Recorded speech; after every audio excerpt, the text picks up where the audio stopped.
So this is going to be a super quick how-to. I'm going to show you how I use, this is Windows 10 on my PC. I'm going to show you how I get the 8.5 by 11 PDF label that Mercari sends you for shipping their items.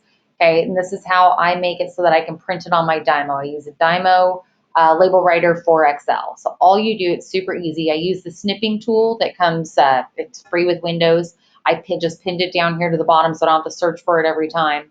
And then I just use the Dymo Connect app. And all you're going to do is this PDF. So right click, rotate clockwise, use the sidebar here just to bring it down so you can see the entire label. Okay, snipping tool. Go ahead and make sure the mode is set to rectangular snip. And you're going to do new. And you're just going to get the whole label. Okay, and once you got that, you can either do Control C or I just do right click, copy, come down to the Dymo app, right? So I have it set for 4x6. We're going to switch this to vertical alignment.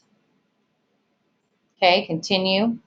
You're going to come up here to text. You want to make sure on this when you're doing, like if you look at, I guess it doesn't have to worry about here. If you're doing it before, you want to make sure that it's set to fill, not stretch. So you got your text, just click over here and then right click, either Control V or just right click paste. And then all you're going to do is go ahead and take this, drag it all the way to the edge. If you're on stretch, you'll notice that the barcode will get blurry, makes it hard for them to scan. If you do fill, everything stays crisp and clear.